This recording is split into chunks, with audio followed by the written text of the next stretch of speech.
वैरभिकं यदे येदं सान्तं च योगं च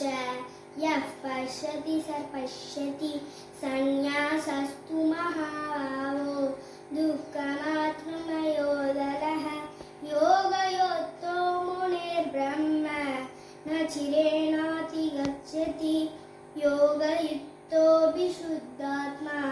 विजितात्मा जितेन्द्रियः सर्वभूतात्मा कुर्वन्नभिरनिप्यते नैव किञ्चित् करोमीति युक्तो मन्येत तत्त्ववित् पश्यन् शृण्वन् स्पृशन् जिघ्रन्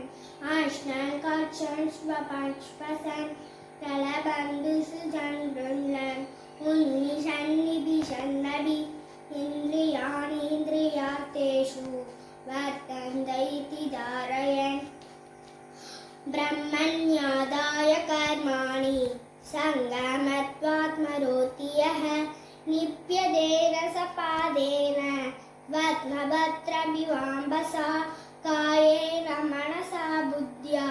केवलैरिन्द्रियैरपि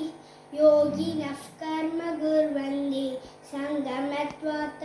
शुद्धया